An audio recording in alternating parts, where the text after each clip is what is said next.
Christian po ang pangalan ko. At ang karanasan kong ito ay nangyari nitong taon lamang bago magkaroon ng pandemic. Buntis po kasi ang aking nobya. Pero dahil nag-aaral pa ako, ay hindi ako nananatili sa kanilang bahay at pumupunta lamang ako tuwing weekend. Simula nang magdalang tao si Wendy, ay palagi na lamang siyang dumadaing na may mga naririnig daw siya na huni ng uwak na umaalit sa bahay nila. Dahilan para magkaroon siya ng pangamba kung sasabit na ang gabi. Madalas itong nagre-reklamo at nakikiusap na sa kanila nila ako manatili. Pero nahihiya naman ako kina tita. Dahil baka isipin nila na dagdag pa ako sa uukupa ng espasyo ng kanilang bahay. Ang ginawa ko na lamang ay nag-video call ako sa kanya pagkatapos ng aking mga ginagawang projects o mga assignments. Hanggang sa isang gabi noon, nagkasundo na kaming matulog. Tumigit kumulang 30 minutos nang natapos ang aming video call at nakahiga na ako nang biglang tumunog. Noong tumatawag pala si Wendy sa akin. Dali-dali kong sinagot yun at saka tinanong ko kung bakit siya napatawag. Bigla akong nag-alala sa kanya at sa aming anak ng gabi yun. Ang sabi niya kasi ay hindi siya makatulog dahil pakiramdam niya ay mayroong nakamasid sa kanya. Kahit nagpunas na raw siya ng katawan ay hindi pa rin daw nawawala ang init na kanyang nararamdaman. Kahit na may electric fan naman. Tapos, habang tumatawag siya, ay bigla itong nagsisigaw habang tinatawag si Tito. Mas nadagdagan ang aking pag-aalala nang sabihin niya may narinig siyang lumako sa kanilang bubong. Maya-maya pa ay nagpaalam siyang matutulog na dahil sasamahan naman daw siya ni tita. Kinabukasan, umagang-umaga, ay agad akong pumunta kina Wendy. At pagdating ko, ay naawa ako. Dahil talagang halata na hindi siya nakatulog ng maayos. Inusisa ko siya kung ano ang nangyari kagabi. At ang sabi niya sa akin ay, "Matutulog na sana ako ng mahal. Kaso bigla akong nakarinig ng huni na parang galing sa uwak. Pagkatapos nun, ay may biglang humapo sa posteng malapit sa bintana. Ang akala ko ay ibon lang yun. Pero dahil lumangiti ang bintanang nasa kwarto. At pagkatitig ko, ay doon na ako napasigaw kay mama. May dalawang matatalim na mata na nakasilip mula sa bahagyang bukas na bintana." Matapos ikwento yun sa akin ni Wendy, ay bigla siyang napahawak sa aking braso at niyuyugyug yun kasabay ng kanyang pag-iyak. Lubos akong nag-alala sa kanya, kung kaya nakiusap na lamang ako kay tita na kung pwede, kapag weekdays ay samahan niya muna si Wendy doon sa kwarto nito. Si tita naman ay agad na pumayag dahil nga kitang-kita ang takot sa mukha ni Wendy. Kinagabihan ay maaga kaming nahiga ng aking nobya doon sa kanyang kwarto dahil nga kulang ang tulog niya. Bandang 10:00 na ng gabi at himbing na siya sa kanyang pagtulog. Bigla akong nakaramdam na parang mainit ang panahon. Nagsimula akong pawisan kahit na may electric fan naman. Ang ginawa ko ay bumangon ako at saka binuksan ang bintana ng kwarto ni Wendy. At pagkatapos ay dumungaw ako doon para para magpahangin. Mga ilang minuto pa ay bigla akong bumahin. Nag-iba ang samyo ng hangin na nanggagaling sa labas. Parang langis ng sangsanga. Nakakapit na lamang ng aking ilong. At noong akma ko na sanang isasara ang bintana, ay bigla kong nakita ang puno na ilang metro ang layo mula sa bahay ni Wendy. May kung anong nakatapo doon at gumagalaw. Dahil doon ay pinagmasdan kong maigi yun at sa tulong ng streetlight ay naanino ko ang figura ng tao. Nakapatong yun sa sanga at nakakamangha na nababalanse niya ang kanyang sarili. Nang mapansin ko na may nakatitig sa kanya, ay bigla itong sumuot sa mga dahon ng puno para magtago. Nang hindi ko na nakikita ang kung anumang nakatapo doon sa sanga ng puno, ay agad ko ring isinara ang bintana. At habang pabalik ako sa higaan namin ni Wendy, doon lang ako nakaramdam ng kilabot na gumagapang sa aking buong katawan. Nahiga ako sa tabi ng aking nobya at pinipilit na iwaglit sa isipan ko ang ideya na baka aswang nga ang nakita ko. Paunti-unti na akong dinadalaw ng antok ng mga sandaling yun. Ihigman ang aking mga mata, pero bahagyang gising ang diwa ko nang bigla akong napadilat nang may marinig akong huni malapit sa bibig. Huni na parang nagmumula sa uwak. Paulit-ulit ang huni na parang ibinubulong lang sa dingding. Ilang sandali pa ay biglang umungol ng mahina si Wendy. Nakiramdam ako sa aking paligid at kasabay ng ingay ng kaluskos sa dingding ay nagising ang aking nobya at dumadaing na masakit, naninigas at nanlalamig raw ang kanyang tiyan. Hindi ko alam ang aking gagawin noon, kaya kahit nahihiyangan ay kumatok ako sa kwarto ni tita at linising sila. Pagkatapos ay dali-dali akong bumalik sa kwarto ni Wendy. At pagkabalik ko doon, ay agad ko siyang niyakap dahil umiiyak na ito. Wala pang 3 minuto, pero ang nagulat dahil may kung anong kumalabog sa bubungan na nasa itaas ng kwarto namin ni Wendy. Sinundan yun ng may hina at mabilis na huni ng wakwak. Akala namin ay doon na lamang yun matatapos dahil medyo kumalma na ang huni niya. Pero mali kami dahil nagsimulang maglakad ang kung anumang nilalang sa itaas. Tinikod namin ang ingay na nagmumula sa itaas. At bilang sandali pa ay kumatok ang mga magulang ni Wendy. At saka ito sa akin kung anong nangyari.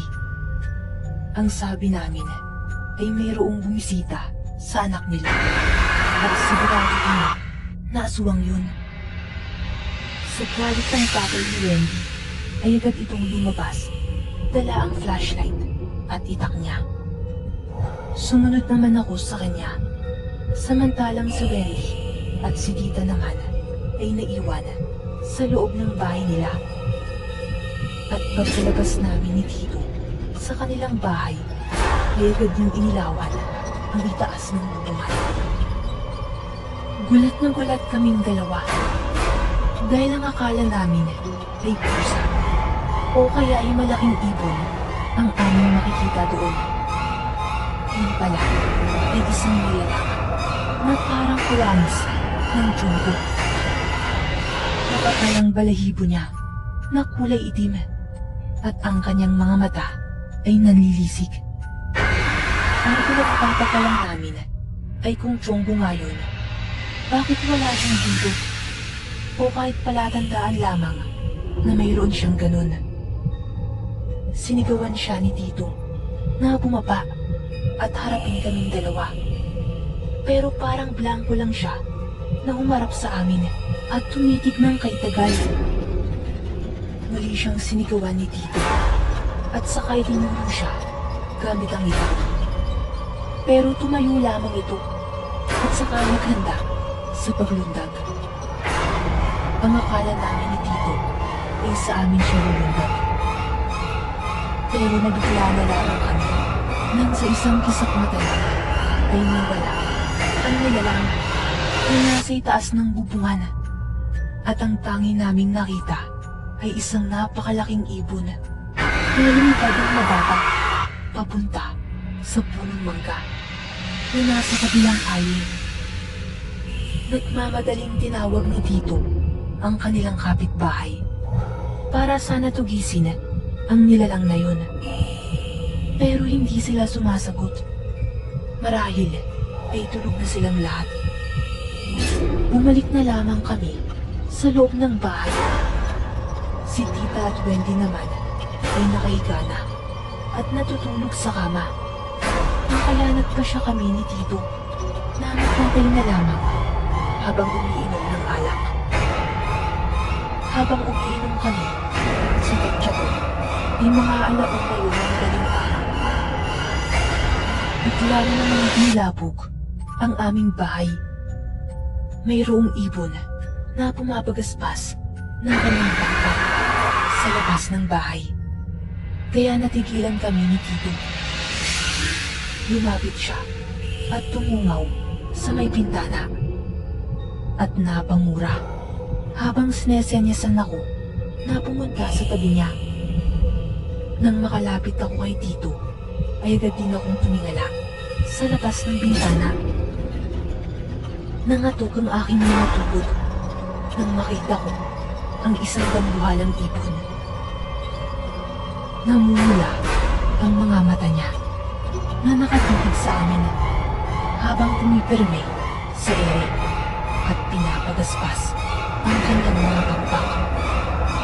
Kinakabahan man ay sumama ang Tito para puntahan yun sa labas. At nang maitaboy namin yun, nang makalabas na kami, ay saktong lumabas din ang kapitbahay nila na si Tio Ruben. May dala itong holding gun. Kagad niyang sinabi sa amin na narinig daw niya ang mahihinang huni ng wakwak. Nang bumangon siya para uminom ng tubig. Kaya tiningnan niya yun at tama nga ang kanyang hinala. Sinubukan naming balaan ang wakwak na kung hindi siya aalis ay papatayin namin siya. Pero hindi siya natinag. Mabilis itong lumipad papuntang itaas at saka mabilis niyang bumaba kung saan muntik pa kaming mahagip ni Tito. Mabuti na lamang at may kable ng kuryente na humarang sa kanya. Kaya hindi niya kami nakulang dakitin. Noong makabalik ito sa kanyang pwesto, ay agad siyang pintukan ni Tio Ruben ng kanyang holding gun. Pero nakailag ito. Mga ilang segundo pa ang dumaan ay bigla naming narinig ang iyak ni Wendy. Sobrang sakit daw ng kanyang tiyan at naninigas daw ito. Muling pinaputukan ni Tio Ruben ang ibon at tatamaan niya ito sa dulo ng kanyang pakpak. Ang pinagtataka lang namin ay kung bakit wala man lang mga balahibo na nahulog mula doon sa dinamaang parte. Dahil doon ay pinaputukan ulit ni Tio ang ibon at natamaan niya sa puno ng kanyang pakpak. Pero laking gulat namin nang magawa pa niya na lumipad. Kahit pasuray-suray na, papunta sa punong mangga. Mabilis naming pinunta ang tatlo kung saan bumagsak ang malaking ibon na yun. At sakto, dahil nagising na rin ang iba naming kapitbahay. Sumama sila sa amin sa pagtugis ng ibon. At pagdating namin sa puno kung saan bumagsak ang ibon, ay inilawan namin ang buong paligid. Subalit wala naman kaming nakitang ibon doon.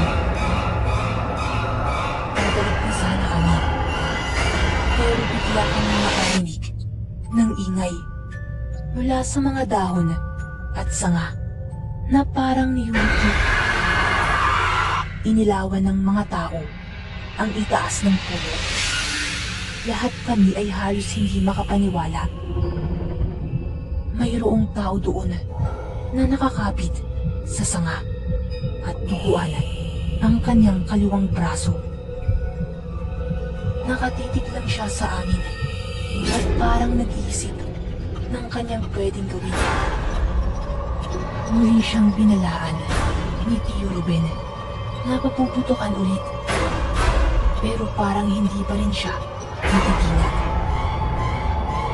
Nakatingin lang siya sa aming lahat. Hanggang sa ilang saglit pa ay muli siyang pinaputukan ni Tio Ruben. Subalit bigla itong lumipat sa kabilang sanga. Maya-maya pa, may isa pang lalaki na may dala ring Holland gun na nagpaputok doon sa nilalang. Pero mabilis pa rin itong umilag. Binantaan siya ng mga tao na kapag hindi siya umalis at kung babalik pa siya, ay aalamin nila kung saan siya nakatira para patayin. Tapos, muling nagsalita si Tito na ama ni Wendy na pamilyar daw sa kanya ang mukha ng lalaki na nasa itaas ng puno. Sinabi niya na kapag hindi raw umalis ang lalaki at pinagpatuloy niya ang pagbisita sa aking lola tuwing sasapit ang gabi, ay susulangin daw nila ito sa kanyang bahay para tuluyan ng mamatay. Sa sinabing yun ni Tito, ay biglang nagtago sa isang malaking sanga ang aswang. Hanggang sa ilang sandali pa, ay may nakita kaming itim na pusa na palipat-lipat sa mga sanga. Umalis na lamang kami at bumalik sa kanya-kanyang bahay nang aming natanto na wala na ang nilalang na yun. Bumalik kami kina Wendy at naabutan kami sila ni Tita na nag-uusap. Ibinalita namin ni Tito ang mga nangyari at halos hindi sila makapaniwala nang sabihin ni Tito kung sino ang lalaking nakita niya sa itaas ng puno. Yung lalaki na palaging binibila ni Tito yung mga gulay para sa kanilang maliit na karinderya. Kinabukasan noon ay tiningnan namin ang puno at sa itaas na bahagi ng mga sanga nito ay naroon pa rin ang mga bakas ng dugo ng aswang. Sa ngayon po, ay malapit ng mag-isang buwan ang aming baby. At sa kabutihang palad, hindi na muli pang bumalik sa bahay ni Wendy ang aswang na palaging binibisita sa kanya tuwing gabi. Habang ako naman ay pumunta rin na sa bahay nila para mas maalagaan ko ang aking mag-ina. Ayos lang naman kina Tito yun. Basta raw, huwag kong pababayaan ang aking pag-aaral. Hanggang sa muli, para sa mga kakaibang kwento ng kaalaman, hiwaga at misteryo,